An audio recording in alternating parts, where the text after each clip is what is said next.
What's up, everybody? This is G The Hypersapien, and in this video we're going to do an Orruk unboxing. But let's bust this open and have a look. Looks like it's well packed. Gotta have your bubble wrap. Gotta have your bubble wrap. Whoa! Look at this. Warhammer Commemorative Series Bazdrogg Nekk-Choppa. So this is for Orruk Warclans, Warhammer Age of Sigmar. But obviously you can use them in 40k orcs if you want. Now I did win this off eBay for a pretty good price. It was like $53 or something like that. So it's basically the price that Games Workshop probably would have charged for this in Australia. But I also do have Warhammer TV, so I'm going to pick up a second one and we're going to kit bash that into some sort of 40k orc. But I'm going to build this one as is and use him in Orruk Warclans, or just display him, you know, as is on my shelf. Let's go down and have a look at this miniature. So one reason I haven't done unboxings for a while, because I always used to hate the glare on the models. So I did get some diffusers for my lights, for my ring lights. I'm not really sure if it really has helped. I don't think they really work. This is the box for Bazdrogg Nekk-Choppa. Let's flip it over.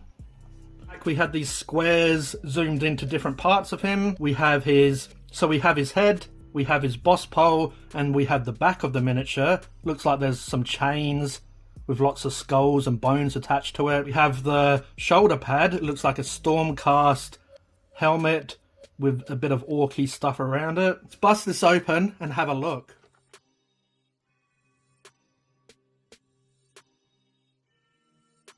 He has a huge base. But we'll put this to the side with the miniature and take a look at the build guide. So this shouldn't be that hard to build. Step 1 is piece 1 and 2. Piece 1 is his body with a foot attached to a piece of rock. Then piece 2 is his other leg, so that's going to come up and onto there. If you don't know, the yellow is the indication of where you put your glue. So you put your glue where it's yellow, and then you put this piece on there. Then we jump across here. The blue piece is the previous step, so the previous step that you glued, so that shows that in blue here. Now the third piece is basically his chest plate, which I might leave off depending on how we build this, just so I can get to the skin. But if you want to build all your miniature assembled, go ahead. But piece 3 goes onto here. Looks like it goes onto his waist around here. And then maybe up onto his arm here, which is just off camera. Then step 2 is adding his head, which is piece 4, which I'll probably leave off so I can paint the head and then glue it on. And then piece 6 is the back of the armor. You can see it attaches to the back of him, and you can also see that it's going to line up with the front plate. Then the third step, piece 5, which you might be able to leave off if you're into sub-assemblies, or obviously you can put it all together and paint it as is. So you can see the yellow here, it almost looks like the bat symbol on the chest. It goes here. Then we jump over to the square here. That's all of it complete, and all of the blue pieces are the previous step. Then we have step 4, which is just basically adding his chopper, which is piece 7. So his arm goes into the socket here, and you can see that it's his big chopper. We jump down to step 5. So this is piece 8. It looks like it's sort of like a shoulder pad basically, and a bit of the back of his armor here. So piece 8 actually attaches to his arm here. You can see the piece of yellow here where you're going to glue. Now that's all complete. Shows the completed square. Step 6, piece 9, is basically his other arm, and he's holding his Stormcast helmet. Then we jump down to step 7, and that has piece 10, which is just another shoulder pad here. So you could probably leave that off as well if you want to get into his arm and paint that. Or you can obviously, again, glue it all together and paint as is. Now step 8 has piece 12 and piece 11. So piece 12 is the boss pole, so that goes on top of his armor here. Piece 11 goes onto his hip here, so that's like a piece of armor and another chopper or a blade.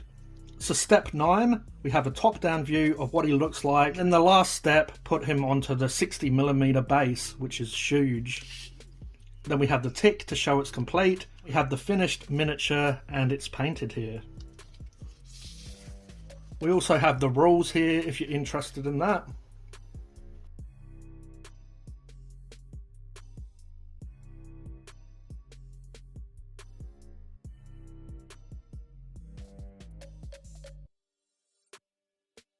But that's the build guide. Now let's take a look at the sprue. So there's not that many pieces obviously, but it's a fantastic model. We'll start with the head. So the head is really cool. You can see a mold line going under his chin. I'm not sure if you can see that on camera, but you're going to have to use a modeling knife or a mold line scraping tool to remove that.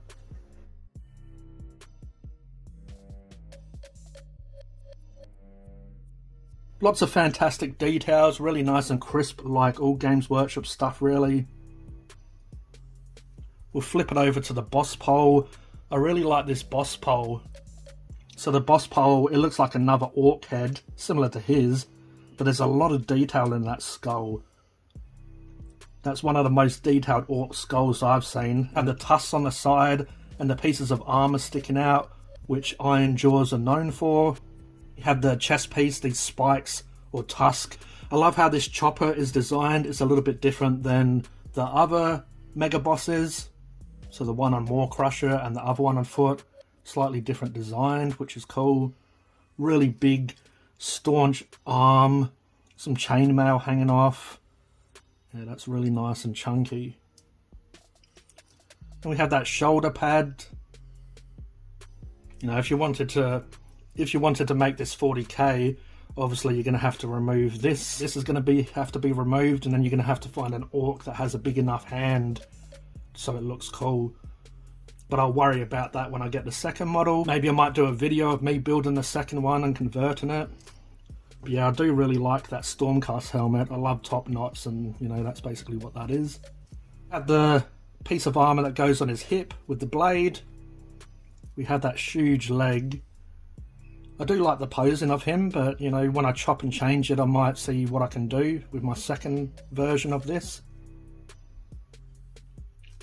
Love this huge shoulder pad and this huge, basically arm guard or piece of arm that goes down his arm. Lots of details, teeth. There's another orc skull. Looks like the bottom jaw is removed, so it has some teeth made from metal. And that's his body basically, his other leg, and the piece of rock that he's standing on. Can't wait to build and paint this.